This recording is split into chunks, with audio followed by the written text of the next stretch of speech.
Exactly क्या parameters होते हैं, किस तरह से इसको नापा जाता है? अभी मेजर जो टाइप बताए जाते हैं हाइपोथायरॉयडिज्म और हाइपरथायरॉयडिज्म। हाँ, सो हाइपोथायरॉयडिज्म में होता क्या है, TSH बढ़ता है।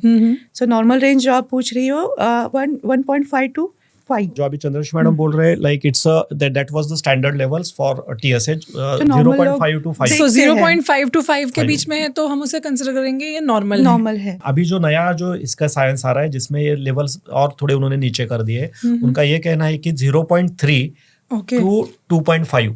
अच्छा।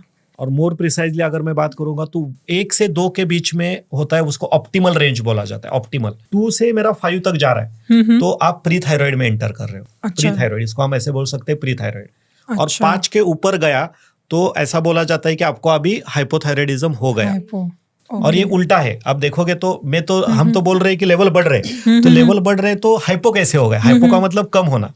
तो मेरा इसका मतलब क्या है कि TSH और T4 एक दूसरे को सपोर्ट करते हैं। जैसे कि क्लच और ब्रेक, आपके गाड़ी का आपने देखा होगा। मैं गाड़ी फास्ट कर रहा हूँ और मुझे गाड़ी को स्लो करना है तो मुझे पहले क्या ब्रेक दबाना पड़ता है, एक्सेलेटर को कम करना पड़ता है। सो TSH T4 को कंट्रोल करता है। सो TSH बढ़ रहा है। क्यों TSH को बढ़ाना पड़ रहा है उसका लेवल? क्योंकि T4 मेरे बॉडी में कम है जो यहाँ पे काम करने वाला है। तो T4 है तो उसके अगेंस्ट एक T4 जैसे ही कम होता है ब्रेन को स्टिमुलस जाएगा कि भाई T4 नहीं पैदा हो रहा है बॉडी में, TSH को बढ़ाओ। All these things are related to T4 level। TSH से अनफॉर्चुनेटली वो TSH कम ज्यादा होता रहता है।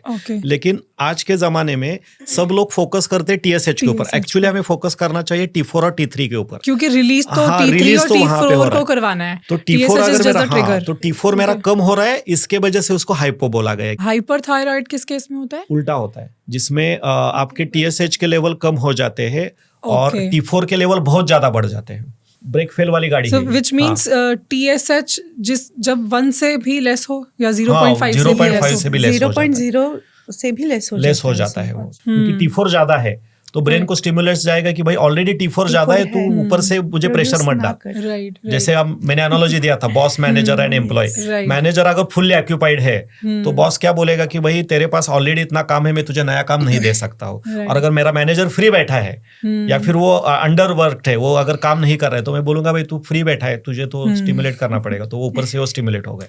और वो दोनों केसेस में ही प्रॉब्लम है। दोनों केसेस में प्रॉब्लम है। हाइपो को हम अंडर एक्टिव थायराइड बोलते हैं और हाइपर को ओवर एक्टिव। सो पेशेंट्स भी आप देखेंगे ना तो हाइपोथायरॉयडिज्म के पेशेंट्स थोड़े से लिथार्जिक दिखेंगे, वो फैटी तो होंगे ही, कंसंट्रेशन उनका कम होगा, कॉन्फिडेंस लेवल कम होगा। और हाइपर के ऑपोजिट रहते हैं, वो थोड़े से हाइपर एक्टिव रहते हैं।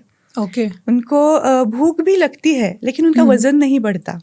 हाइपर के केस में ये एक्चुअली मैं थोड़ा डिटेल में जानना चाहती हूँ कि हाइपरथायराइड और हाइपोथायराइड, पहले तो क्या इन दोनों के अलावा और भी कोई टाइप होता है? एक है क्लिनिकल और दूसरा है नॉन क्लिनिकल। तो जो क्लिनिकल होता है उसमें कुछ तो 100% आपके बॉडी में एजेंट रहेगा जो थायराइड को बनने नहीं दे रहा है, काम नहीं करने दे रहा है। तो कुछ ना कुछ तो आपका इधर इन्फेक्शन होगा, एंटीबॉडीज होंगे, उसके वजह से उसको क्लिनिकल। और यहाँ पे खुशी की बात ये है कि वो 20% लोगों में आता है। 80% जो नॉन क्लिनिकल होता है ना, वो एनवायरमेंट, मतलब ये हमारी गलती से है। तो जो लोग यहाँ पे अभी थायराइड के बारे में सुन रहे हैं, जिनको भी हाइपोथायराइडिज्म, सबसे पहले थायराइड हुआ तो दूसरे किसी को नहीं ब्लेम करना है, पहले ब्लेम करना है भाई इसमें पहले तो मेरा नॉन क्लिनिकल आए या फिर सब क्लिनिकल आए, क्योंकि सब क्लिनिकल ये एनवायरनमेंट के ऊपर डिपेंडेंट होता है और ये एनवायरनमेंट हम खुद खराब करते हैं। यही रीजन है कि पिछले 10 सालों से थायराइड इतना रैपिडली बढ़ रहा है। Correct 10 to 12% of our population is affected. 50 million मतलब 5 CR थायराइड के अगर non thyroid patients 42 million patients in India. और ये वो हैं जो डिटेक्टेड हैं, वो डिटेक्टेड है, जिनको अभी हमने चेक ही नहीं किया वो तो अलग ही रहेंगे। 4 to 5% India is right now we can say 5% and it's a big number, बहुत बड़ा नंबर है। और मैं अभी भी ये भी एक बड़ा क्लेम करने जा रही हूँ, हैशिमोटोज रिवर्सल नहीं होता है ऐसे बोलते हैं। बहुत फ्यू पेशेंट्स है जो रिवर्सल हो पाए पूरे वर्ल्ड में, लेकिन हमारे थायराइड फ्री फॉरवर्ड में हमें बहुत अच्छे रिजल्ट्स दिख रहे हैं। हैशिमोटोज के पेशेंट्स के एंटीबॉडीज भी रिड्यूस हो रहे हैं अच्छे से। और हैशिमोटोज के पेशेंट्स में एक चीज रहती है कि उनका वजन कम ही नहीं होता, ये चीज रहती है।